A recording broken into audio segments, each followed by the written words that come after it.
Mari kita bersatu dalam doa. Bapa, kami akan belajar doktrin baptisan. Kami mohon supaya Tuhan menolong kami mengerti kebenaran doktrin baptisan berdasarkan apa yang Tuhan katakan melalui firman-Mu di Alkitab. Karena itu pimpinlah kami dan juga diskusi kami supaya kami semua mengerti kebenaran-Mu ya Tuhan. Dalam nama Yesus. Amin. Baik, jadi sekalian, saya akan sharing materi ini untuk beberapa lama. Nanti kita akan masuk diskusi. Topik ini luas, karena itu saya berharap saya bisa menjelaskannya dengan tidak terlalu lama, karena saya diminta hanya 45 menit. Sementara kita sudah terlambat juga tadi setengah jam. Ya. Baik. Pertama, saudara, kalau kita perhatikan di dalam hal ini adalah baptisan kan salah satu sakramen yang diperintahkan Tuhan Yesus. Karena itu penting bagi kita untuk mengerti arti baptisan itu. Yang kedua, secara teologi, baptisan itu merupakan tanda di mana Allah memeteraikan kita kepada dirinya kepada orang percaya, yaitu bahwa mereka orang yang percaya itu termasuk di dalam ikatan perjanjian. Jadi di united, jadi satu ikatan perjanjian. Dalam sejarah gereja muncul perdebatan. Kapan cocoknya dibaptis? Bagaimana cara pembaptisannya? Apakah baptis anak kecil atau dewasa? Percik atau selam, dan harus berapa kali dibaptis? Ini menjadi perdebatan ataupun persoalan, ya. Oke, baik. Yang berikutnya, saudara, mari kita lihat pengertian secara secara semantik gitu ya. Baptisan itu berasal dari kata bapto, berarti mencelupkan, masuk ke dalam satu di bawah, atau bisa juga arti mencelupkan bahan-bahan untuk memberi warna baru. Itu kata bapto. Kata baptiso atau baptize, ya baptiso, ini bisa diartikan membenamkan, menenggelamkan, membinasakan, masuk di bawah, atau dipengaruhi. Ya, bahkan dalam orang Yahudi yang sudah merantau, itulah Helenis, mereka juga mengartikannya sebagai mencuci. Ya. Baik itu secara harafiah. Tapi kita harus lihat dari segi makna ritualnya. Makna ritual itu berarti baptisan itu menjadi satu dengan Kristus. Makanya Galatia 3 ayat 27, barang siapa yang telah dibaptis, dia menjadi satu dengan Kristus. Juga itu di dalam Kolose pasal 3. Dia mengenakan Kristus. Jadi prinsipnya sebenarnya adalah baptisan itu secara ritual, itu artinya sebenarnya adalah lahir baru. Ya, itu sebenarnya. Artinya menjadi satu. Makanya dikatakan bahwa barang siapa dalam Kristus dia adalah ciptaan yang baru, dalam konteks Galatia pasal 2 itu, bukan hanya aku lagi, melainkan Kristus yang hidup atau yang diam di dalam aku. Itu yang kalau kita perhatikan. Yang kedua, menjadi satu dengan Kristus itu, berarti kita masuk di dalam karya penebusannya. Ya, bahwa karya penebusan itu adalah kematian dan kebangkitan Kristus. Makanya di dalam Roma pasal 6 itu, ayat 3 sampai ayat yang kelima, barang siapa yang telah membaptis dengan Kristus, dia telah menjadi satu dengan Kristus dalam kematian dan kebangkitannya. Itu artinya secara ritual. Itulah juga diulangi di dalam Kolose pasal 2, ayat 11 sampai 12 itu. Tidakkah kamu tahu bahwa orang yang telah dibaptis dengan Kristus, dia telah mati bersama dengan Kristus dan bangkit bersama dengan dia. Yang ketiga, kesatuan dengan Kristus dalam tubuhnya, itulah gereja. Jadi gereja di sini bukan gereja sinode ya, tetapi gereja dalam arti tubuh Kristus. Jadi ketika orang beriman kepada Kristus, menjadi satu dengan Kristus, maka dia menjadi satu bagian daripada tubuh Kristus, itulah gereja, gitu ya. Bukan gereja denominasi maksudnya. Baik, baru ada pembaharuan oleh Roh Kudus, masuk ke dalam kerajaan Allah, dan hidup di dalam ketaatan akan peraturan Allah. Itu secara ritual. Ya. Baik. Yang berikutnya, baptisan itu melambangkan persatuan orang percaya dengan Kristus. Jadi lambang dari penyatuan. Itulah secara seremonial. Jadi baptisan itu melambangkan bahwa dia telah menjadi satu dengan Kristus di dalam kematian, di dalam kebangkitannya. Tapi ada perdebatan dalam baptisan ini, ya. Sejauh mana itu menjadi sebuah sakramental, itu yang dikatakan ritual, dan sejauh mana itu dianggap sebagai simbol. Ini kan perdebatan nih, ya. Jadi sakramental atau secara simbol. Dalam kehidupan gereja mula-mula, iman yang menyelamatkan dengan baptisan itu secara praktis adalah berjalan sama, sinonim. Kenapa? Gereja mula-mula kan semua kan orang yang bertobat itu, yang lahir baru adalah orang yang dewasa. Dengan catatan mereka adalah latar belakang kafir yang belum percaya kepada Kristus, baik juga Yahudi yang belum percaya kepada Kristus. Ya, baik. Yang berikutnya, tanda yang kelihatan dari luar tidak secara otomatis disertai dengan kelahiran baru. Ya, jadi kuasa. Maka yang saya mau katakan dalam hal ini seperti ini. Ketika orang dibaptis, yang kelihatan itu secara seremonial, simbol, itu tidak otomatis disertai dengan kelahiran baru. Artinya apa? Yang dibaptis itu belum tentu lahir baru. Oke. Maka kuasa baptisan tidak terletak pada air, tetapi terletak di dalam kuasa Allah yang melahirkan kembali. Artinya, kalau orang pun mau dibaptis berapa kali, mau percik atau selam, kalau dia nggak lahir baru, itu nggak ada artinya. Orang tetap binasa. Gitu. Oke.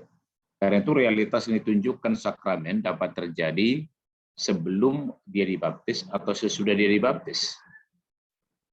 Jadi artinya, bisa nggak orang lahir baru sesudah dibaptis? Bisa. Bisa nggak orang lahir baru sebelum dibaptis? Bisa juga. Maka penekanan kita bukan soal di seremonialnya, adalah penekanannya dari lahir barunya. Maka regenerasi akan melahirkan konversi dalam iman dan pertobatan, dan regenerasi atau lahir baru juga sama dengan baptisan secara esensial. Jadi baptisan esensial itu sebenarnya adalah lahir baru. Gitu ya. Baik. Bagaimana baptisan dalam PL? Baptisan adalah sebagai suatu penyucian dengan air, di mana dia punya makna rohani yang mengakar dalam PL dan prajudaisme Kristen. Jadi Taurat menggambarkan bahwa adanya pembasuhan orang yang tidak suci. Harun dan anak-anaknya disucikan sebelum masuk di dalam pelaksanaan tugas. Mereka harus dibasuh.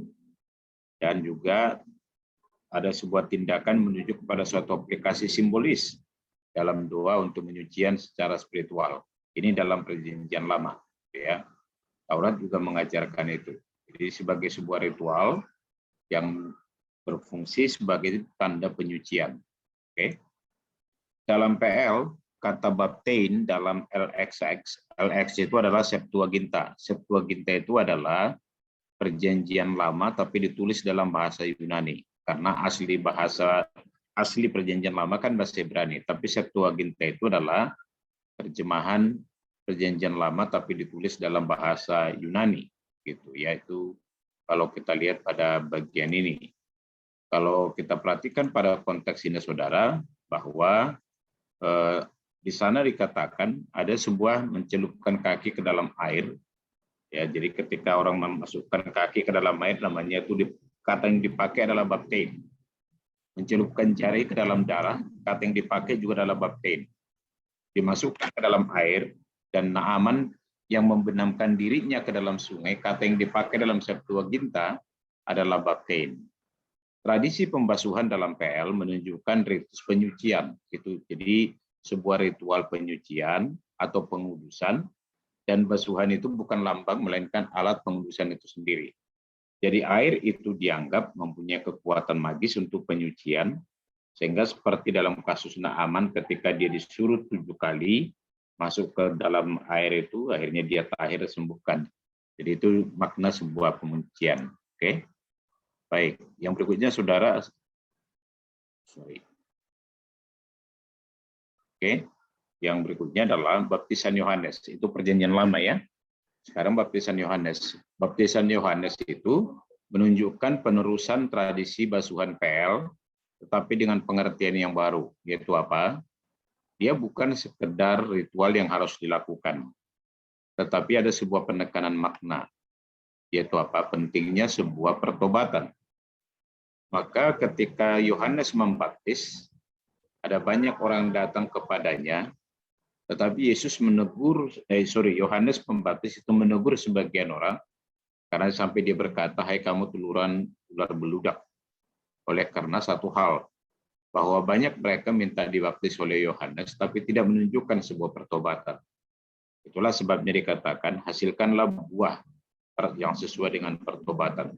Jadi penekanan baptisan Yohanes bukan sekedar soal penyucian tradisi atau adat, tetapi juga menjadi sebuah penekanan betapa pentingnya sebuah pertobatan dan pengampunan dosa. Maka dalam konteks Yohanes bahwa baptisan itu adalah lambang pertobatan dan juga adalah pengampunan akan dosa, karena orang datang bertobat, datang kepada Tuhan. Baik, berbeda dengan basuhan PL, di dalam dirinya sendiri mempunyai makna penyucian.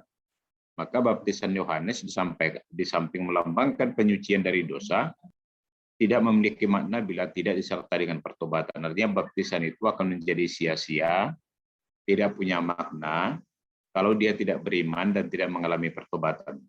Maka dikatakan bahwa kapak telah tersedia untuk menebang kamu. Gitu ya. Maka penekanan baptisan Yohanes adalah baptisme metanoia, yaitu baptisan pertobatan. Artinya apa? Tidak ada makna baptisan tanpa sebuah pertobatan, tanpa sebuah iman, tanpa sebuah penyucian hidup. Maka bila tradisi basuhan PL lebih mempunyai arti sebagai penyucian pada dirinya sendiri, baptisan Yohanes bersifat eskatologis, menuju kepada Kristus yang akan membaptis orang percaya dengan baptisan Roh Kudus. Ini kalau kita perhatikan. Oke. Baik. Yang ketiga, baptisan Kristen. Itu bermula juga dia pahami sebenarnya adalah yang diterima Yesus adalah baptisan daripada Yohanes. Tapi kan Yesus kan nggak berdosa dan dia tidak membutuhkan pertobatan. Maka Yesus dibaptis oleh Yohanes itu menunjukkan bahwa sekalipun Yesus tidak berdosa, ia menyatukan diri dengan orang berdosa. Itulah arti baptisan Yesus. Jadi sikap tunduk Yesus pada baptisan Yohanes bertujuan mempersiapkan orang berdosa untuk kedatangan Mesias di tengah manusia yang akan menyelamatkan mereka. Jadi Yesus memberikan pernyataan awal secara umum akan identitas kemesiasannya dan menyatakan dirinya pada orang berdosa yang bertobat dan sekaligus permulaan dari misinya. Itu arti baptisan Yesus yang dibaptis oleh Yohanes Pembaptis, dan Yesus kan tanpa dosa. Ya. Jadi baptisan Yesus adalah baptisan air yang berjalan bersama dengan baptisan roh. Itulah sebabnya waktu itu Roh Tuhan turun dalam bentuk merpati dan langit terbuka dan Bapa berkata, inilah anak yang kukasihi, dengarkanlah dia. Oke, baik. Jadi Yesus menggambarkan kematiannya sebagai baptistenai, ya. Jadi kata yang dipakai adalah baptistenai. Jadi Markus pasal 10 ayat 38 itu dan Lukas 12 ayat 50, kata yang dipakai dalam bahasa Yunani adalah baptistenai. Artinya Yesus menggambarkan kematiannya. Dan ucapan ini menggambarkan sifat yang lebih luas dari baptisan Yohanes. Oke. Maka dalam komunitas Kristen baptisan dipraktikkan sejak awal. Jadi jemaat mula-mula yang percaya kepada Kristus melalui pelayanan Petrus, mereka semua dibaptis, ya, dibaptis oleh Petrus dan Yohanes. Dan jelas bahwa baptisan dilakukan oleh para rasul bukanlah baptisan Yohanes, melainkan baptisan yang dalam hal ini adalah baptisan dalam nama Allah Bapa, Anak, dan Roh Kudus. Artinya yang menyatukan mereka dalam pengharapan menuju kebangkitan Kristus. Yohanes Pembaptis tidak melakukan dalam nama Allah Tritunggal. Oke, tapi para rasul melakukannya dalam nama Allah Tritunggal. Oke, baik. Dari hal ini dapat dilihat bahwa baptisan Kristen sekalipun menggunakan juga air, pengertiannya berbeda. Gitu ya. Dalam PL, tradisi basuhan itu sendiri yang menyucikan, ingat Naaman. Dalam baptisan Yohanes, sekalipun masih menyisakan pengertian penyucian dari dosa, tapi sifatnya sudah hanya menjadi lambang. Dan kemudian dalam baptisan Kristen, baptisan itu hanya lambang yang melambangkan pertobatan. Saya ulangi, baptisan itu adalah hanya lambang yang melambangkan pertobatan dan pengharapan akan kebangkitan. Makanya di sini kita bisa bedakan mana lambang, mana yang dilambangkan. Oke, jadi lambang itu adalah baptisan air, mau percik atau selam. Yang dilambangkan itu apa? Iman sejati kepada Kristus, menjadi satu dengan Kristus. Itulah regenerasi atau lahir baru. Oke, baik. Pertanyaan berikutnya, bagaimana dibaptis? Apakah diselam atau dipercik?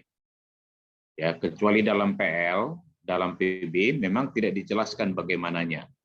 Kecuali bahwa baptisan melambangkan pertobatan itu dalam PB, pengampunan dosa dan pengharapan kebangkitan pada Kristus. Yohanes Pembaptis memang membaptis di Sungai Yordan, tapi tidak ada satu catatan Alkitab mengatakan apakah itu diselam atau hanya masuk ke dalam air, kemudian kepalanya diguyur atau dipercik, juga tidak tahu. Ya, bisa jadi diselam, bisa jadi disiram atau macam mana, terserah gitu ya. Jadi masuk ke dalam air itu. Apakah ditenggelamkan atau tidak? Tidak ada satu kata pun di Alkitab mengatakan lalu Yohanes menenggelamkan Yesus ke dalam Sungai Yordan. Tidak ada kata itu, ya. Tapi membaptis di Sungai Yordan. Dalam banyak kasus pembaptisan terjadi di tempat-tempat yang jauh dari Sungai Yordan dan sungai lainnya, dan selama dengan prinsip selama ada air atau mata air atau sumur mereka bisa dibaptis. Artinya apa? Kalau semua harus ke Sungai Yordan, pada saat itu kan juga sungai tidak terlalu banyak di daerah Mesir, di daerah Timur Tengah gitu ya. Oke, baik. Jadi terserah gitu. Ini berarti bahwa yang penting adalah air sebagai lambang. Jadi mau dipercik atau mau diselam tergantung keyakinan kita. Oke. Artinya apa? Tidak lebih rohani yang dipercik daripada yang diselam atau sebaliknya.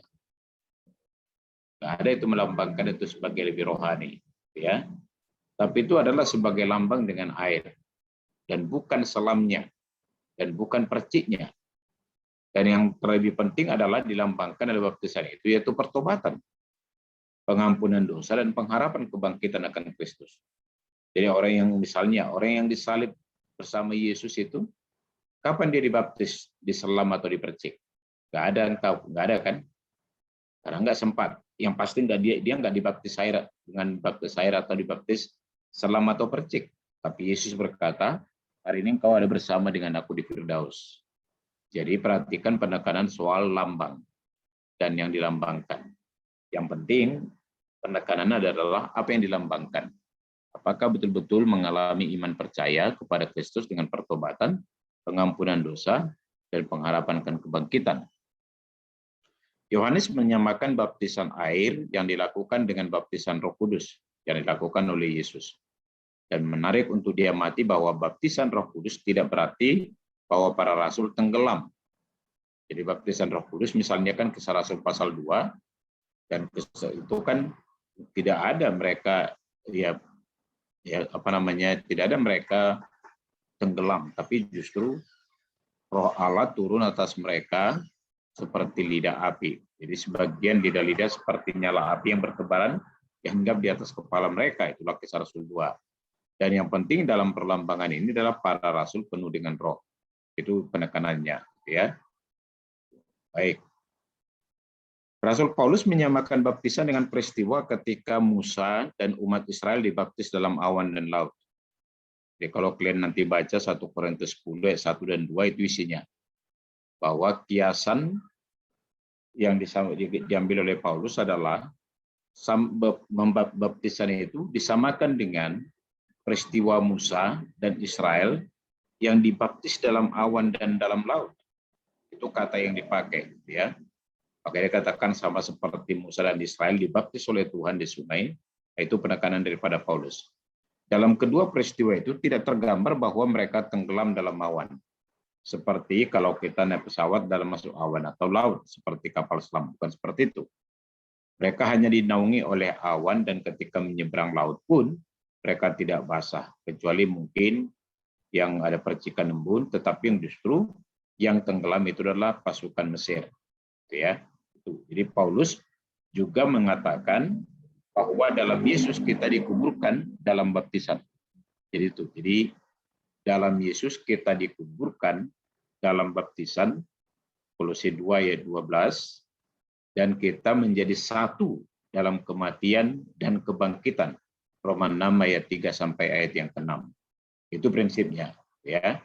Jadi saya berharap kalian bisa bedain mana lambang yang dilambangkan dan mana esensi yang paling penting. Oke.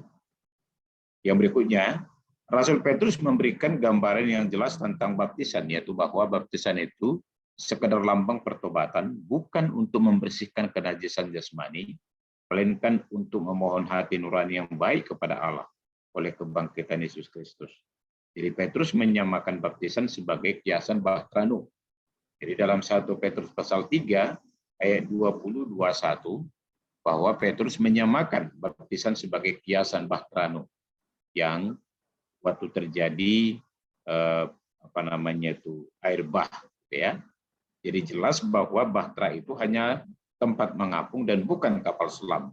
Dan sekalipun basah kuyup karena hujan yang terus-menerus, tentu pada bagian dinding bahtera tetap kering. Itu kiasan, ya, oleh Petrus. Yang pertanyaan berikutnya, baptisan itu yang mana? Anak atau dewasa? Oke, pertama, baptisan anak merupakan sakramen yang telah dilakukan oleh gereja di sepanjang sejarah. Namun menjadi perdebatan adalah apakah itu tepat atau tidak. Ada orang mengatakan itu. Yang menjadi perdebatan adalah tentang arti dari baptisan dan derajat kesinambungan antara ikatan perjanjian yang lama dengan ikatan perjanjian yang baru. Jadi perdebatannya di situ, arti dari baptisan dan derajat kesinambungannya. Baptisan ini tidak sebagai perjanjian karena anak yang lahir dari keluarga orang percaya masuk ke dalam perjanjian komunitas. Jadi dilihat sebagai perjanjian. Jadi kalau ada orang berkata, kenapa anak dibaptis itu sebagai ikatan perjanjian, bahwa anak-anak orang yang percaya kepada Kristus masuk ke dalam perjanjian komunitas umat Allah. Yang berikutnya, Alkitab tidak dengan jelas memerintahkan baptisan anak, dan juga tidak ada larangan untuk tidak boleh dibaptis anak-anak. Jadi teologi reform menuntut orang yang bertobat pada waktu mereka telah dewasa untuk dibaptiskan kalau dia dewasa bertobat, ya, setelah mereka mengaku percaya. Sedangkan anak-anak mereka yang percaya itu menerima baptisan sebelum mereka mengaku percaya. Jadi maksudnya gini, kalau ada orang yang lahir baru ketika dia dewasa, sebelumnya dia mungkin dari agama tertentu atau masih kafir, belum mengenal Allah, atau dari ateis, maka dia dibaptis besar otomatis, karena kan dia kan belum dibaptis kecil. Tetapi teologi reform mengatakan bahwa anak-anak mereka itu akan dibaptis sebelum mereka mengaku percaya, ya. Itu pemahaman teologi reform. Baik. Beberapa dasar untuk baptisan anak orang percaya. Oke, pertama, anak-anak disunat dalam PL. Dalam PL, sunat adalah tanda outward sign yang masuk ke dalam perjanjian komunitas umat Allah. Jadi yang mau dikatakan seperti ini. Sunat yang pertama kan dilakukan oleh Abraham dan sesi rumahnya. Dan waktu itu Abraham dan sesi rumahnya percaya kepada Yahweh. Tetapi setelah Abraham, maka semua orang Israel disunat pada hari ke-8 yang laki-laki. Itulah yang dikatakan Paulus juga dalam Filipi pasal 3 ayat 5. Jadi baik Paulus maupun Yesus menerima sunat itu usia 8 hari. Oke. Jadi kalau mau dikatakan di sini, Abraham telah memiliki iman sebelum dia menerima sunat. Sementara Ishak anaknya menerima tanda iman sebelum dia memiliki iman. Artinya apa? Ishak sudah disunat tetapi belum beriman. Paulus disunat tapi belum beriman. Oke. Itu maka diyakini mereka yang menganut pandangan baptisan anak kecil belajar dari prinsip ini sebagai outward sign, tanda yang dari luar. Ya, jadi sunat dan baptisan dianggap sebagai tanda dari luar. maka baptisan anak disejajarkan dengan sunat, meskipun tidak identik, namun keduanya memiliki hal krusial yang sama. Yang kedua, baptisan paralel dengan sunat. Dalam PB, outward sign, tanda syarat untuk masuk ke dalam perjanjian komunitas umat Allah adalah baptisan. Karena itu adalah wajar kalau baptisan dilakukan pada anak-anak di mana orang tuanya sudah percaya. Gitu. Jadi dalam prinsip ini, tindakan baptisan mendahului anugerah, mendahului iman. Sama seperti setelah Abraham, di mana semua laki-laki orang Israel disunat pada hari ke-8, itu adalah tindakan mendahului iman, tindakan mendahului anugerah. Jadi dalam pemahaman kelompok yang mengatakan disunat kecil, itu artinya tindakan mendahului anugerah. Karena Paulus pun belum lahir baru ketika dia disunat, tapi Abraham sudah lahir baru disunat. Oke, baik. Yang ketiga, peristiwa baptisan satu keluarga, misalnya kepala penjara, ya, yang waktu Rasul dibebaskan oleh Tuhan, maka mereka satu keluarga dibaptis. Dilaporkan dalam Kisah 2, 39 dan seterusnya, Kisah 16 dan seterusnya. Kebanyakan baptisan dalam PB dilakukan kepada orang percaya dewasa. Sebagai generasi orang Kristen yang pertama, wajar. Karena mereka belum pernah dengar Injil. Waktu itu mereka sudah tua, mungkin dah ada lansia. Baru disitulah mereka percaya, maka mereka dibaptiskan. Yang tentu saja tidak dibaptiskan ketika mereka masih bayi, kan? Tapi mereka dibaptis dewasa karena mereka belum pernah dengar Injil. Tetapi bagi anak-anak daripada orang yang percaya, maka dikatakan sebagai ikatan komunitas umat Allah, maka itu dibaptis. 4. Dalam PL ada orang yang disunat namun mereka tidak turut mengenal Allah sebagai Tuhan dan Rajanya. Paulus membedakan Yahudi secara jasmani sejati dari yang lainnya. Misalnya apa? Yahudi sejati bukan dari keturunan Israel, tapi yang baru di dalam Kristus. Sunat sejati bukan sunat lahiriah, tapi sunat batiniah. Itulah Roma pasal 2, 28, 29. Jadi baptisan menurut mereka sama seperti sunat tidak menyelamatkan. Ingat ya, sunat nggak pernah menyelamatkan, baptisan pun tidak pernah menyelamatkan. 1 Korintus 10 ayat 1 dan 6 sampai 6. Dengan catatan bila tidak diresponi dengan iman di kemudian hari. Ya. Jadi mau dibaptis dewasa, dibaptis kecil, kalau tidak lahir baru, dua-dua binasa. Mau dibaptis kecil dan dibaptis besar, kalau dua-dua lahir baru, dua-dua selamat. Zwingli berkata, bahwa iman adalah karunia Allah dan oleh Roh Kudus dan tidak ada hubungannya dengan baptisan air. Di situ ya, saya ulangi. Saya setuju dengan apa yang dikatakan Bapak Zwingli ini. Dia berkata apa? Bahwa iman adalah karunia Allah oleh Roh Kudus dan tidak ada hubungannya dengan baptisan air. Karena itu kita tidak terlalu ngotot apakah baptis besar atau kecil, apakah baptis percik atau selam. Karena penekanannya bukan di situ. Karena itu baptisan anak, kata Zwingli, adalah perlu sebagai tindakan secara gerejawi. Di situ. Jadi baptisan anak itu adalah penting sebagai tindakan gerejawi. Itulah sebabnya kalau kalian misalnya pernah perhatikan, ada anak-anak yang sakit, ya sakit dan hampir mati, maka diusahakan oleh gereja supaya dia dibaptis. Itu sebagai bagian daripada tindakan gereja secara gerejawi, maka dia dianggap sah menjadi warga gereja. Jadi kalau di kampung kami dulu, kalau ada orang meninggal tidak sempat dibaptis, itu tidak diumumkan di gereja. Ya, tidak diumumkan di gereja. Tapi kalau dia sudah dibaptis, diumumkan di gereja dan dia resmi masuk dalam catatan gereja. Nah, itu ya. Maka menarik kata Michael Green, dia berkata demikian. Baptisan anak-anak menekankan objektivitas daripada Injil. Itu mengarahkan kepada sebuah pencapaian yang solid akan Kristus yang disalibkan dan telah bangkit. Ya, apakah itu diresponi sebagai sebuah bagian iman? Juga dikatakan bahwa akan dibutuhkan sebuah pertobatan dan akan dibutuhkan sebuah iman dan itu akan menentukan dia selamat atau tidak, bukan soal dia dibaptis kecil atau besar, atau bukan soal dia dipercik atau diselam. Oke. Baru kelompok baptisan dewasa berkata seperti ini. Seorang bayi kan tidak mampu untuk mengatakan iman percayanya, betul. Maka tidak boleh dibaptiskan. Hanya mereka yang sudah dapat mengaku iman percaya yang berhak dibaptis, atau disebut dengan believers baptism, baptisan orang percaya.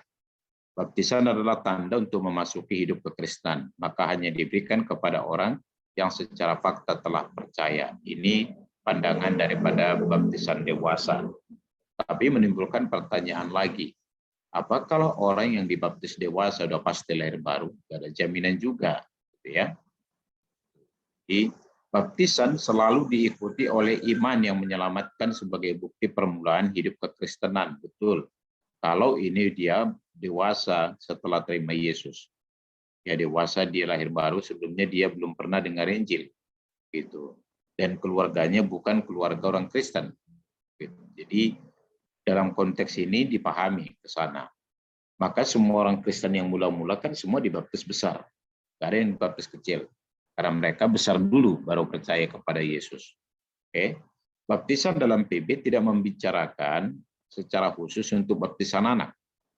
Ada perbedaan antara ikatan dalam PL dengan ikatan dalam PB. Dalam pada tahapannya bahwa baptisan merupakan tanda iman. Jadi iman, jadi kalau baptisan besar itu namanya iman atau anugerah mendahului tindakan. Baptisan kecil, tindakan mendahului iman. Artinya yang dewasa beriman dulu, baru dibaptis. Kalau dalam baptisan kecil, bahwa dia melakukan tindakan menerima baptisan, nanti mengikuti anugerah Allah. Yang berikutnya, berdasarkan amanat agung, mereka bilang, ajarlah dan baptislah. Gitu ya. Jadi diajar dulu, baru dibaptis. Tapi ingat, ini prinsip yang dipakai dalam konteks zaman itu, di mana pemberitaan Injil kepada orang-orang yang belum mengenal Kristus, baik Yahudi maupun non-Yahudi. Jadi nggak bisa dipakai prinsip ini juga secara total. Oke?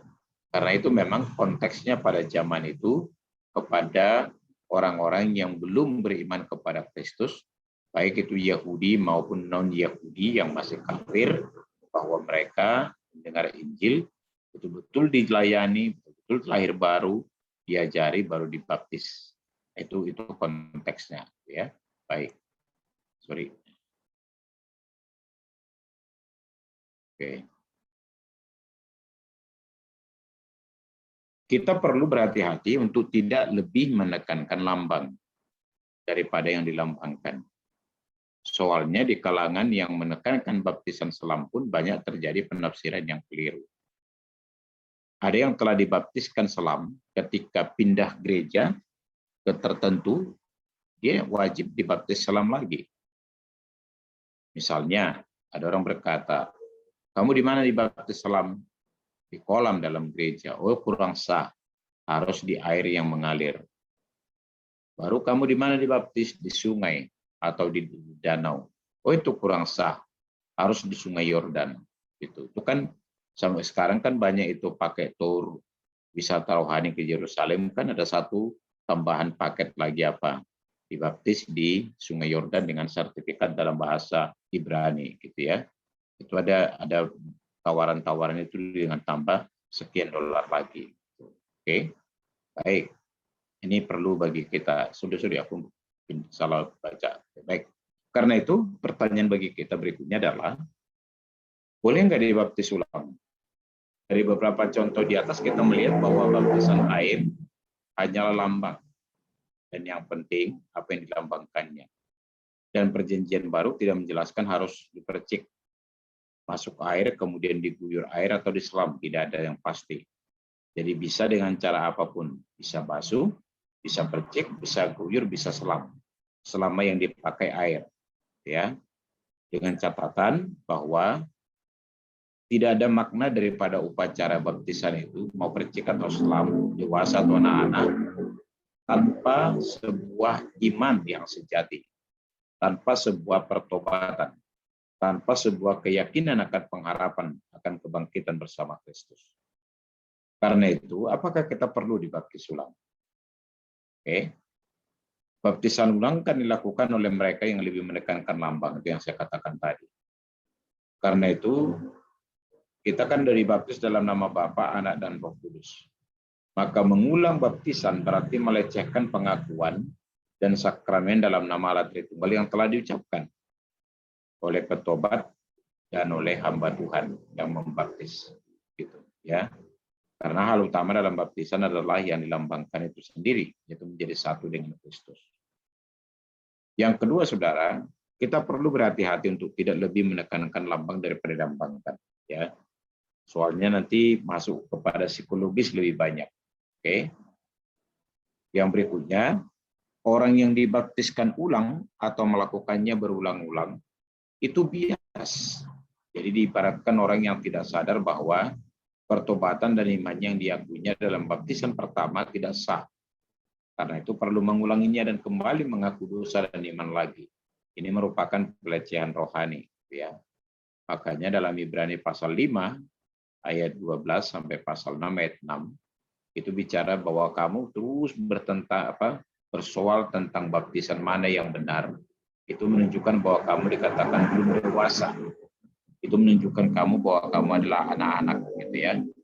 Kenapa? Keabsahan baptisan tidak terletak pada karakter orangnya, pendetanya yang melaksanakan, jadi tidak terletak sama dia.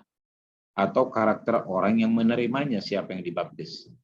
Tapi baptisan merupakan tanda dari janji keselamatan Allah kepada semua orang yang percaya kepada Kristus. Itu baptisan. Yang berikutnya, oleh karena hal itu merupakan janji Allah, maka keabsahan dari janji itu terletak pada karakter Allah yang dapat dipercaya, bukan terletak pada yang dibaptis dan yang membaptis. Oke. Oleh karena baptisan berkaitan dengan janji Allah, maka baptisan itu tidak perlu dilaksanakan lebih dari satu kali. R.C. Sproul mengatakan bahwa bila seseorang dibaptis lebih dari satu kali, maka hal itu menunjukkan keraguan pada integritas dan kesungguhan janji Allah. Dia ragu sebenarnya. Dia nggak yakin akan hal itu. Ya. Oke. Yang berikutnya, saudara, baptisan dan kepenuhan roh. Apakah orang yang dibaptis secara air atau akan otomatis mengalami baptisan roh? Ini perdebatan. Yang saya mau katakan, gereja tertentu melakukan dua hal. Satu, baptisan air, mereka bilang baptisan pertobatan. Satu lagi, baptisan roh dengan acara tertentu. Tapi itu tidak diajarkan oleh Alkitab. Ya. Kalau baptisan roh diyakini adalah ketika orang percaya dan terima Yesus sebagai Tuhan dan Juru Selamatnya. Maka dalam 1 Korintus pasal 12 ayat yang ke-13, Rasul Paulus berkata bahwa kita diberi minum dan dibaptis dari satu roh. Gitu ya. Jadi ada 7 hal bagian dalam Alkitab dengan konteks yang berbeda. 4 kali dikatakan Yohanes menunjuk pada peristiwa yang akan datang. Kamu akan Kristus akan membaptis kamu. 1 kali dikatakan oleh Yesus menunjuk kepada peristiwa yang akan datang. Tunggu sampai roh yang dijanjikan Bapa. 1 kali dikatakan oleh Petrus menunjuk kepada peristiwa yang sudah lewat. Dan 1 kali dikatakan oleh Paulus menunjuk kepada peristiwa yang sudah lewat juga. Oke, ini baptisan dan kepenuhan. Artinya apa? Ada 4 hal yang perlu diperhatikan dalam baptisan, yaitu siapa yang membaptis, ya, siapa yang dibaptis, apa yang dipakai, dan apa tujuan baptisannya. Kapan baptisan roh dialami? Ini pertanyaan. Dari 4 peristiwa di atas, Yerusalem, Samaria, Kaisarea, dan Judea, yang sering dipakai kalangan tertentu sebagai dasar untuk baptisan roh. Tetapi bandingkan peristiwa tersebut dengan sabda Kristus. Kalau roh turun atas kamu, kamu akan menjadi saksiku, Kisah 1 ayat 8. Dan setiap orang percaya dibaptis oleh roh. Maka kapan terjadi baptisan roh? Menurut Alkitab adalah ketika orang lahir baru, percaya dan terima Yesus. Ingat Efesus pasal 1 ayat 13-14. Ketika kamu mendengar Injil, kamu percaya, maka kamu dimeteraikan dengan Roh Kudus. Oke. Tanda penuh roh dalam 4 peristiwa di atas tidak pernah sama. Misalnya, kalau kita lihat di Kisah Rasul pasal 2, lidah api, baru ada yang bernubuat, ada berbahasa roh, dan lain-lain. Tapi tidak sama. Karena itu prinsip yang penting adalah fakta kehadiran roh Allah dalam diri seseorang, bukan soal tanda yang dialaminya. Ya. Maka ada beberapa tanda atau bukti kepenuhan roh. Penuh roh artinya bahwa seluruh keberadaan kita dikendalikan, dikontrol oleh Roh Kudus. Dan penuh roh itu adalah perintah, bukan sekali untuk selamanya. Dan yang penuh roh itu dikatakan belum tentu berbahasa roh, bisa berbahasa roh, bisa tidak. Karena catatan Alkitab dalam tadi yang dengan baptisan roh, ada yang berbahasa roh, ada yang tidak. Jadi tidak sebuah kewajiban karena bahasa roh adalah salah satu karunia. Dengan sebuah catatan, ciri-ciri yang penuh roh itu hidupnya suci, dia punya relasi yang baik dengan semua orang, dia ramah, penuh kasih, dia suka memuji Tuhan, bermazmur bagi Allah, suka bersyukur, senang dan berani bersaksi ber-PI, dan setia melakukan pelayanan bagi Allah. Ini beberapa hal catatan-catatan yang kita bisa pelajari pada bagian ini. Oke, baik. Sekarang kita masuk kepada diskusi. Apakah melalui MC atau kalian langsung? Saya persilakan. Saya kembalikan untuk MC. Yuk. Oke, makasih Bang. Tapi diskusi kita kali ini akan dipimpin oleh moderator. Kepada moderator Firman Sembiring, saya persilahkan untuk memimpin diskusi kita. Oh ya, terima kasih Kak. Sebelumnya Bang bisa ditutup dulu apanya Bang, biar kita masuk nanti ke sesi diskusi. Oke, silakan.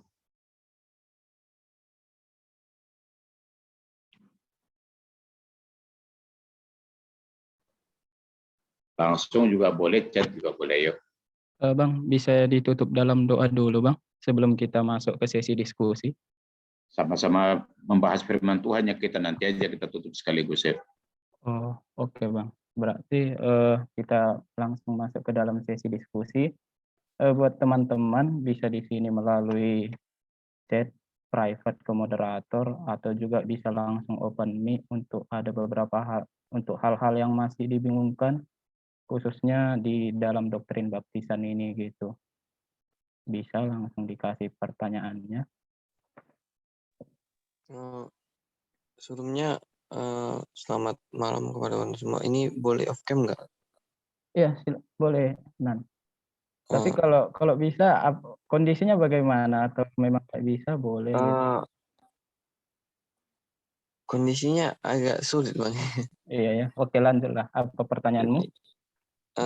Mungkin tadi kan yang saya dengar itu tentang baptisan ini sebenarnya kan baptisan ini yang pentingnya itu adalah bukan seremoninya, tapi bagaimana baptisan ini bisa menghasilkan buah dari hasil baptisan tadi gitu, Bang. Sama yang kedua itu keabsahan dari janji itu terletak pada apakah karakter yang Allah karakter Allah yang dapat dipercaya, bukan daripada yang dibaptis dan yang membaptis gitu. Gitu teman-teman sekalian, berdasarkan informasi yang saya dapatkan dari narasumber. Jadi yang mau saya tanyakan itu, tapi Pak gitu, kenapa seringkali orang meributkan tentang masalah siapa yang membaptis gitu.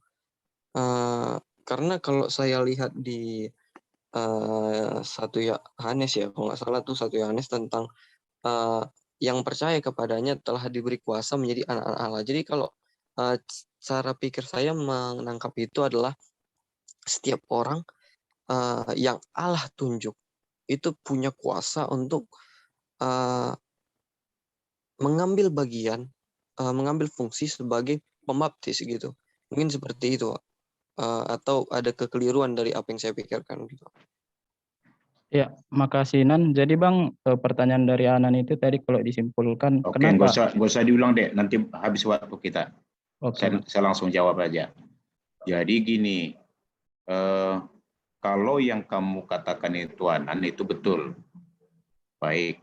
Tetapi yang dipimpin Roh Kudus kan harus tertib dan teratur juga. 1 Korintus 14 ayat 40. Maka ada bagian daripada gereja, ada bagian daripada non-gereja. Kita kan para church. Para church itu diharapkan dengan biasanya adalah kita tidak melakukan sakramen. Sakramen baptisan dan perjamuan kudus dianggap sebagai ranah gereja. Karena itu orang gerejalah yang melakukannya. Dalam gereja Lutheran, saya ketepatan dari gereja Lutheran ya. Kalau tidak ada pendeta, maka majelis berhak. Kalau tidak ada majelis, maka orang tuanya berhak. Kalau tidak ada orang tuanya juga di situ yang membutuhkan baptisan, misalnya ada orang, maka setiap orang yang sudah sidi juga berhak di situ.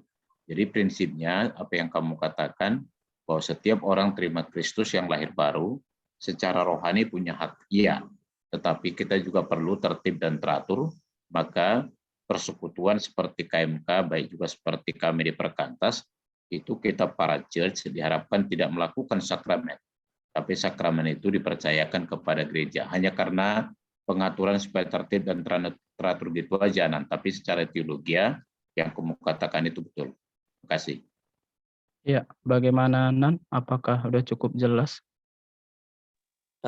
Cukup jelas Bang, cuman boleh naik lagi nggak ini Bang? Boleh. Agak tertarik tentang baptisan sebenarnya. Gini Pak, tentang baptisan ini. Tadi juga saya dengar Bapak mengatakan bahwasanya tentang apa tadi ya? Amanat Agung tuh. Matius 28 ya Pak? Atau ya. Matius 28 ayat 20. Tentang bahwasanya konteks kontekstual dari Matius 28 ini tidak bisa dipakai sepenuhnya karena itu lebih tepat ke masanya gitu, pada masanya gitu Pak. Jadi yang mau saya tanyakan itu Pak, ini kan pesan terakhir sebelum Yesus itu naik gitu. Nah, jadi kenapa dia tidak bisa dipakai seiring dengan perkembangan zaman sampai saat ini Pak? Dan siapa dan fungsi dari amanat agung ini yang bisa menggunakan seluruhnya gitu, ajarlah, baptislah gitu, jadikanlah semua bangsa murid gitu. Itu siapa Pak yang bisa menggunakan itu sepenuhnya gitu Pak? Baik, Alkitab itu kalau kita menafsir teks itu atau ayat ada konteksnya. Barulah kalau kita menggali ada kontekstualisasi. Jadi teks, konteks, kontekstualisasi. Tidak bisa langsung. Misalnya, dalam Alkitab dulu, perempuan itu dilarang rambut pendek dan dilarang diwajibkan untuk pakai kerudung. Itulah konteksnya pada zaman dulu. Dan wanita pun dilarang berbicara di muka umum di jemaat. Itulah namanya teks dengan konteks pada zaman itu. Kalau dikontekstualisasikan sekarang, itu kan sudah sangat tidak tepat lagi. Berarti adik-adik semua di sini seharusnya pakai kerudung. Ya. Karena kalau tidak pakai kerudung, itu dianggap haram atau tidak menghormati juga suami dan Kristus. Itu. Jadi lihat teks dengan konteksnya. Barulah dikontekstualisasikan. Dan kalau perempuan juga nggak boleh ngomong, itu kan udah susah itu. Ya, tapi memang itu perintah dalam konteksnya yang disampaikan oleh Paulus. Baik, kalau mengacu kepada amanat agung itu Yesus dulu kan memerintahkan murid-muridnya untuk mengabarkan Injil kepada orang yang belum percaya Kristus, yang belum pernah mendengar Injil. Jadi kalau orang belum pernah mendengar Injil pada zaman itu, adalah otomatis mereka sudah pada dewasa, ya, atau katakanlah sudah mengerti lah, katakan mungkin sudah bisa memahami gitu. Memang bagi mereka tepat diajar dulu dari sampai mereka terima Kristus, baru dibaptis supaya betul-betul punya iman. Atau contoh seperti ini, kalau saya pergi ke Arab, maka saya akan melakukan persis amanat agung itu, karena mereka belum pernah mendengar Injil. Karena mereka pasti akan sudah dewasa ketika saya ajar, SD atau SMP atau SMA, maka berlakulah amanat itu. Tapi kalau misalnya dari keluarga kalangan orang Kristen, gitu ya, Itu makanya dikatakan baptisan anak kecil itu dianggap sebagai suatu ikatan masuk dalam perjanjian Allah sebagai satu komunitas umat Allah. Maka diibaratkan dengan sunat. Di situ maka apa prinsipnya dalam teks dan kontekstualisasi. Bagi orang yang sama sekali belum mendengar Injil, berlaku itu bahwa mereka harus diinjili dulu, bahwa mereka harus betul-betul diajari, betul-betul beriman lahir baru, baru dibaptis. Itu iya. Gitu. Tetapi kalau dari kalangan Kristenan, maka prinsip itu kan dianggap dalam satu hal, tidak relevan lagi, dalam artian bukan berarti sama sekali batal. Apa maksud saya? Maksud saya seperti ini. Di gereja-gereja arus utama, ya gereja-gereja tradisional, itu waktu dibaptis anaknya, ada pertanyaan kepada orang tua. Apakah Bapak dan Ibu mau mendidik membesarkan anak ini menurut kebenaran firman Tuhan dan membawa kepada persekutuan orang percaya? Ya, kami mau. Tapi mereka tidak jalankan, di situ kesalahannya. Yang kedua, dalam gereja tradisional ada yang namanya belajar CD. Tapi kalau gereja-gereja Injili dan karismatik, Injili ada, karismatik nggak ada. Pentakosta sama karismatik tidak ada belajar CD. Tapi di gereja tradisional dan gereja Injili dan Reform itu ada. Maka diharapkan 2 tahun mereka belajar CD, disitulah dia diinjili, disitulah dia sampai dia bertobat dan bertumbuh, barulah ada konfirmasi pengakuan iman. Itulah namanya CD. Gereja Pentakosta dan karismatik tidak mengenal CD. Tapi gereja Protestan, Calvinis, dan juga Injili mengenal namanya CD. Kenapa dibuat CD itu? Maka ketika anak-anak diserahkan dalam baptisan waktu kecil, mereka dididik, dibesarkan, diinjili, sampai betul-betul lahir baru. Maka sebenarnya gereja HKBP, GKPS, GKPI, ataupun BNKP Gereja Arus Utama, sebenarnya syaratnya dulu. Jangan lihat sekarang ya, syaratnya dulu, kalau dia belum lahir baru, dan kalau dia belum bertumbuh secara rohani, dia tidak boleh CD. Itulah sebabnya CD di dalam gereja tradisional kan dianggap menjadi syarat utama untuk kawin kan. Kalau mau kawin kan diminta surat CD, bukan surat baptis. Kenapa?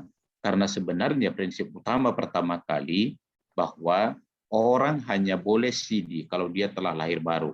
Kalau dia telah bertumbuh, maka boleh kawin. Di situ itu prinsipnya. Tapi gereja karismatik dan Pentakosta tidak mengenal namanya CD. Jadi inilah yang dilakukan oleh gereja yang membaptis anak-anak, maka dibinalah anak-anak itu mulai dari sekolah minggu sampai remaja sampai nanti CD dengan catatan kalau belum lahir baru dan tidak mengalami pertumbuhan yang baik, maka dia tidak boleh sebenarnya CD. Cuma jangan kalian lihat CD yang sekarang yang nggak salah-salah gitu loh. Itu yang harus kita perbaiki gitu. Itu dia Anan. Ya, bagaimana Anan? Apakah sudah cukup jelas yang disampaikan Bang Yopan? Jadi yang saya tangkap itu Pak, kalau di Matius 28 ini, kalau misalnya dia untuk maksudnya tentang perintah Allah itu yang mengenai baptisan ini, itu boleh dilakukan bila Coba ulangi Anan. Kalau yang saya tangkap itu Pak, dengar Pak. Kalau ayo. Oke Pak. Oke. Jadi mungkin di Matius 28 itu di ayat 19 Pak. Jadikanlah semua bangsa muridku dan baptislah mereka dalam nama Bapa, Anak dan Roh Kudus. Jadi ini bisa dilakukan kalau misalnya orang yang diinjili itu adalah orang yang terlahir bukan sebagai orang Kristen gitu Pak. Iya, dominan ke sana. Karena mereka belum pernah dengar Injil sama sekali kan, otomatis kan mereka dewasa kan dengar Injil. Gitu. Oh, berarti tugas-tugas, karena saya juga ada beberapa teman misionaris kan Pak. Jadi kebanyakan dari mereka itu kan tugasnya itu kan berbicara tentang masyarakat dalam yang nggak kenal sama sekali tentang Kristus. Jadi dalam hal ini mereka boleh melakukan baptisan gitu, ya Pak? Boleh. Boleh. Kalau misalnya apalagi nggak ada di situ gereja, nggak ada pendeta, ya siapa yang membaptis? Ya kita lah. Tapi Gitu. kalau misalnya dia misalnya di Medan gitu Pak. Terus ada orang yang baru percaya akibat diinjili gitu Pak. Itu si orang yang membuat dia percaya itu boleh nggak membaptis Pak? Boleh secara rohani, secara doktrin boleh. Hanya menjadi persoalan nanti ketika dia didaftarkan ke gereja mana. Kecuali yang melayani dia itu dia punya gereja, maka di gerejanya dibaptisnya silakan. Tapi kalau nanti dia misalnya gini lah, katakanlah saya atau kamu lah misalnya Nan, kamu melayani orang. Kalau kamu baptis bukan atas nama gerejamu, mau kemana nanti dia terdaftar di mana? Nanti akan ditanya gereja lagi, jadi repot kan. Tapi kalau misalnya kamu serahkan dia ke gereja yang kamu yakini bisa membina dia, silakan. Oke Pak. Gitu. Silakan yang lain. Ya, ada teman-teman bisa open mic. Izin bertanya Bang. Ya, Boleh. silakan Sur. Oke, makasih sebelumnya buat moderator Bang Firman. Saya Surya mau bertanya kepada Bang Tiopan tentang baptisan gitu Bang. Yang pertama pertanyaannya itu tentang ada sedikit menyangkut tentang keselamatan sih Bang gitu kan. Gimana kalau misalnya seseorang itu udah percaya gitu, tapi belum dia ada lahir baru tapi belum dibaptis gitu Pak. Apa memang ada orang yang percaya gitu kan bahwasannya baptisan itu juga merupakan bagian dari lahir baru. Tapi dia belum dibaptis gitu Bang. Tapi memang udah lahir baru gitu. Apa memang betul dia selamat? Itu yang pertama Bang. Kemudian yang kedua yang mau kutanyakan tentang anak kecil nih Bang. Yang tadi kan ada Bang singgung tentang pelecehan dari sakramen baptisan itu sendiri gitu. Kalau misalnya dia dibaptis berulang kali gitu kan. Cuman gimana kalau misalnya kondisinya dia memang karena memang dia pindah gitu Bang, pindah gereja nih. Pindah gereja dari gereja yang awalnya Protestan ke karismatik gitu Bang. Jadi dia dari baptis nih kan waktu kecil. Sedangkan pemahaman yang di karismatik dan kawan-kawan dengan Protestan itu ada pertentangan gitu Bang dengan antara baptisan itu baptisan salam dan baptisan percaya gitu. Nah, sedangkan dia pindah gereja nih Bang. Menurut Abang apakah itu masih merupakan pelecehan juga gitu Bang? Itu aja dulu Bang. Terima kasih. Oke, baik. Saya jawab yang pertama. Tadi kan saya katakan baptisan itu sebenarnya dalam secara ritual ya. Jadi hakikatnya baptisan kan menjadi satu dengan Kristus. Itulah ketika orang betul-betul beriman dan lahir baru. Yang kedua adalah secara seremonial, gitu ya. Mau dipercik atau diselam, mau anak-anak atau dewasa, itu bicara tentang seremonial. Saya mau tanya kamu Surya, yang di sebelah Yesus itu kapan dia dibaptis air? Nggak sempat. Nggak sempat. Tapi dia terima Yesus. Percaya Yesus. Yesus bilang, hari ini engkau bersama dengan aku di Firdaus. Tetapi kan kita kan juga nggak semua keadaan darurat. Artinya apa? Soal keselamatan tidak bicara soal dia dibaptis secara seremonial. Tapi keselamatan adalah dia dibaptis dalam artian betul-betul lahir baru menjadi satu dengan Kristus dalam kematian dan kebangkitannya. Tapi kalau memang ada waktu dan masih memungkinkan, silakan baptis. Di situ. Jadi persoalannya keselamatan itu tidak ada tidak ditentukan oleh dia sudah dibaptis atau belum. Secara seremonial ya, apakah dibaptis selam atau baptis percik tidak ada hubungannya. Itu yang pertama. Yang kedua, kalau soal tadi itu, pertama, berikanlah pengertian kepada pihak gereja yang kenapa kalian pindah ke sana. Pertanyaan sebelumnya, kenapa kalian pindah? Kan gitu ya. Ada orang bilang ya karena perkawinan. Maka kami melihat mengikuti salah satu, jadi kami memilih ke sana. Ada juga karena peraturan gereja. Jadi misalnya, saya tidak tahu ada enggak kalian dari latar belakang gereja baptis di sini. Gereja baptis itu, mau berapa kali pun kalian sudah dibaptis di gereja luar, kalau kalian mau mendaftar jadi anggota gereja baptis, kalian wajib dibaptis dulu baru sah menjadi anggota gereja.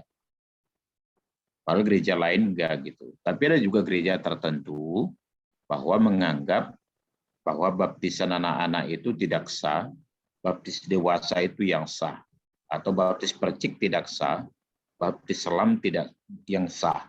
Di sini perdebatan teologi ya, gitu ya. Yang saya mau katakan adalah esensi baptisan di mana letaknya, gitu loh, pada Tuhan, pada karakter Tuhan. Baru yang kedua, persoalannya, apakah sudah lahir baru? Kalau sudah lahir baru sejak kecil, kenapa juga tidak dimungkinkan cukup sekali waktu kecil itu, gitu loh. Dan juga kalau mau kita bicarakan, ya tapi kan nggak apa-apa dia dibaptis dewasa. Silakan kalau itu keyakinanmu. Makanya kita kan di dalam persekutuan KMK seperti ini tidak ngotot soal apakah ada orang yang dibaptis percik atau baptis selam, atau ada baptis kecil atau baptis dewasa. Kita nggak mempersoalkan itu. Karena itu bukan ranahnya KMK, itu ranahnya gereja. Tapi perlu kita memahami pemahaman Alkitab akan baptisan. Itu aja kenapa kita diskusi pada malam hari ini. Tetapi perlu kita berikan penjelasan, kalau misalnya karena kawin ikut suami atau ikut istri, maka pindah kita gereja itu, baru-baru ini ada kok yang bisa mengerti gitu. Jadi yang laki-laki di gereja yang karismatik, mula-mula pendetanya bilang kalau kamu mau diberkati di gereja kita, calon istrimu harus dibaptis ulang di gereja ini. Tapi hari itu dikasih penjelasan sama mereka tentang baptisan dan seterusnya. Ternyata gembalanya mengerti. Akhirnya mereka tetap diberkati di situ dan perempuan ini tidak jadi dibaptis ulang di situ. Jadi ini penting bagi kita memberikan pengertian, memberikan penjelasan. Jangan pula nanti dianggap bahwa seolah-olah baptisan itu yang menyelamatkan. Kasih pengertian, itulah sebabnya kita belajar supaya memberikan pengertian kepada kelompok-kelompok tertentu gitu ya. Atau kalau misalnya ada orang yang sudah dibaptis selam pun di gereja tertentu, masuk ke gerejanya yang baru, dia harus dibaptis percik lagi gitu. Itu kan nggak benar juga, nggak sah juga. Saya sih melihatnya bahwa saya setuju dengan apa yang dikatakan oleh Arsis Prol itu gitu loh, bahwa baptisan itu terletak di dalam karakter dan pribadi Allah yang setia dan berkuasa untuk melahirkan orang kembali. Maka satu hal bukan ditentukan oleh jenis baptisan atau siapa yang membaptis. Tapi pertanyaan kita adalah, ada nggak mereka sudah lahir baru? Kita kadang-kadang kan mempersoalkan kulitnya. Ya, mau dipercik atau diselam kan itu kan lambang. Yang dilambangkan apa? Lahir barunya. Jangan-jangan kita lebih ngotot soal lambang, tapi yang dilambangkannya nggak ada, lepas gitu loh. Makanya mau diselam berapa kali pun kalau nggak lahir baru kan binasa. Dipercik berapa kali pun kalau nggak lahir baru binasa juga gitu loh. Jadi itu yang perlu kita kasih penjelasan pengertian, gitu ya. Itu pandangan saya, Sur. Ya, bagaimana Sur? Apakah sudah cukup jelas? Oke, makasih Bang. Cukup jelas. Ya, bagaimana teman-teman? Ada lagi yang mau bertanya? Kita bisa satu pertanyaan lagi. Kita masih punya beberapa menit.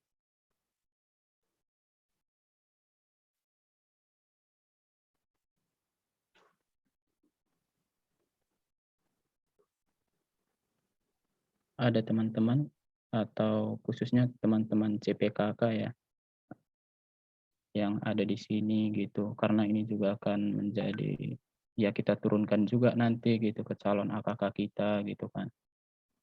Bagaimana?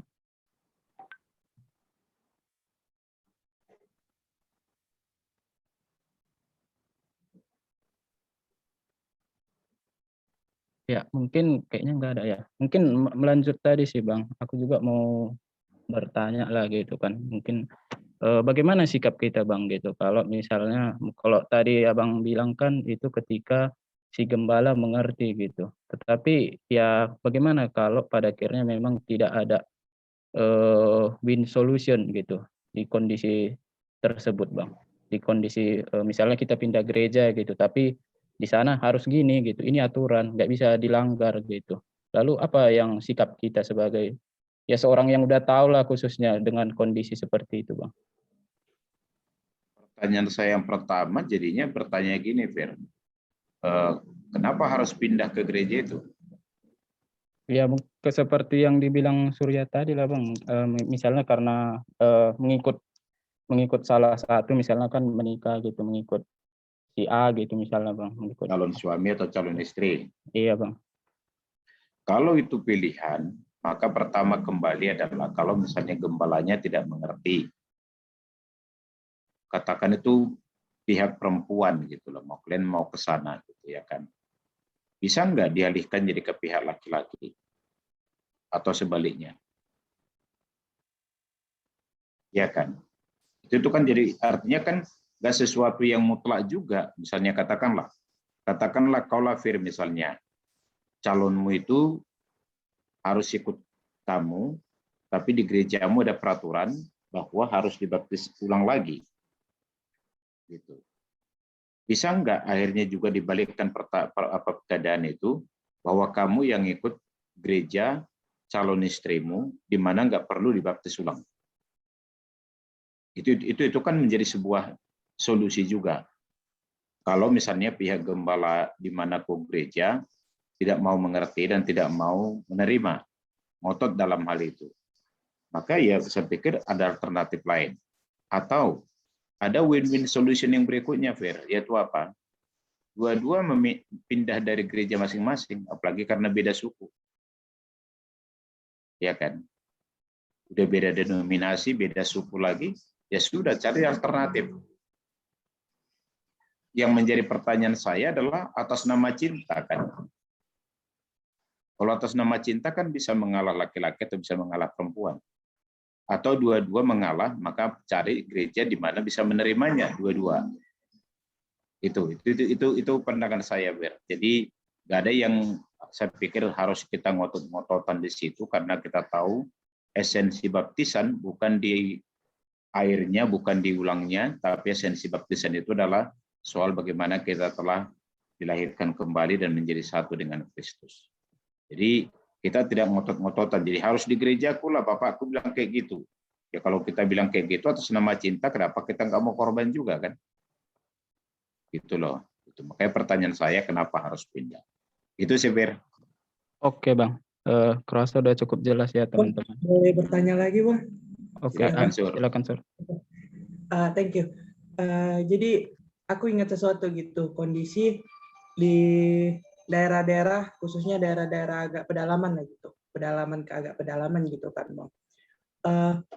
Itu biasanya melakukan suatu acara baptisan gitu, bukan karena mendapatkan jemaat baru atau karena pokoknya bukan karena dia jemaat baru makanya dia dibaptis gitu Bang. Dia kondisinya gini, dia mungkin jemaat baru tapi setengah tahun yang lalu karena baptisan diadakan itu nggak setiap ada jemaat baru gitu Bang.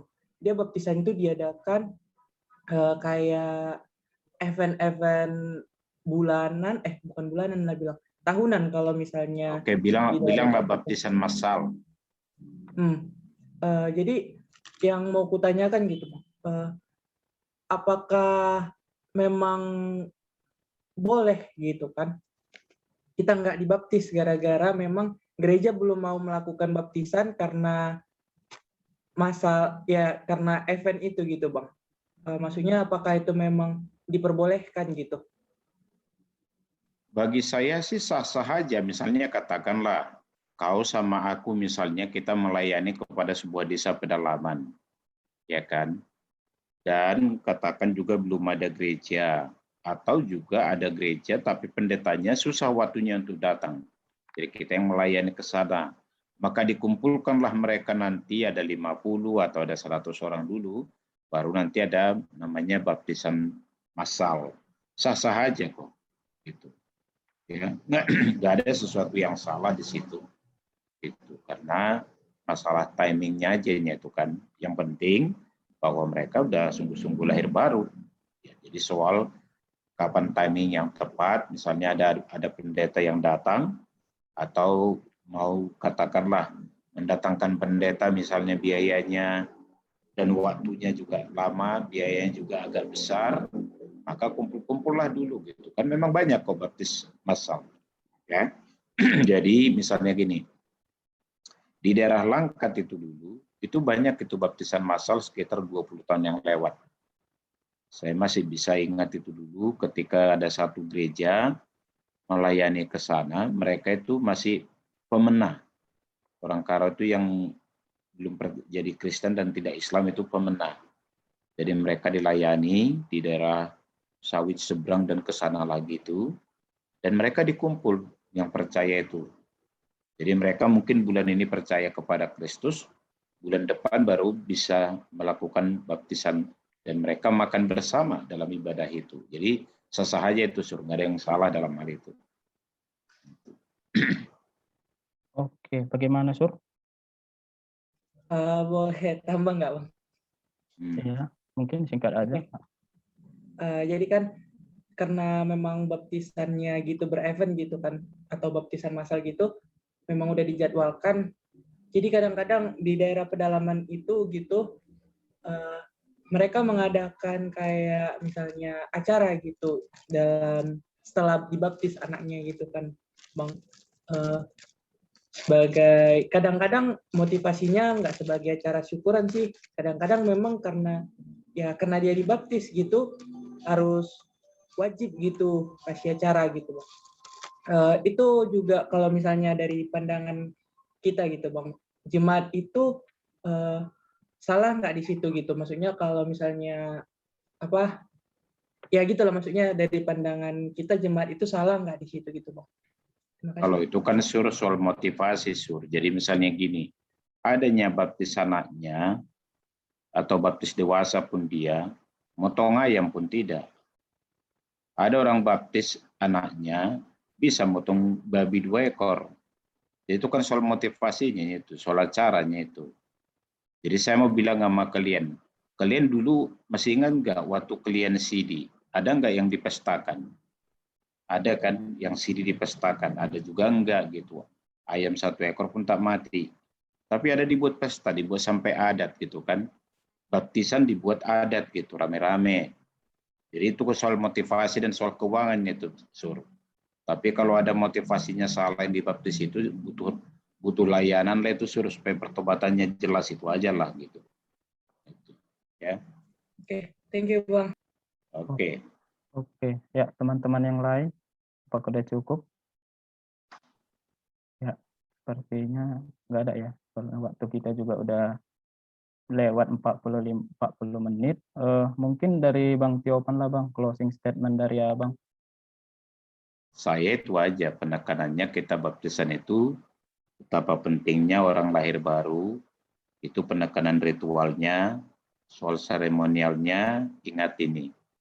In essential unity, in non-essential liberty, in all things charity. In essential itu, esensialnya itu apa? Udah lahir baru belum? Itu penekanan utamanya. Dalam itu kita harus satu. Apakah dibaptis kecil atau besar, percik atau selam, itu non-esensial.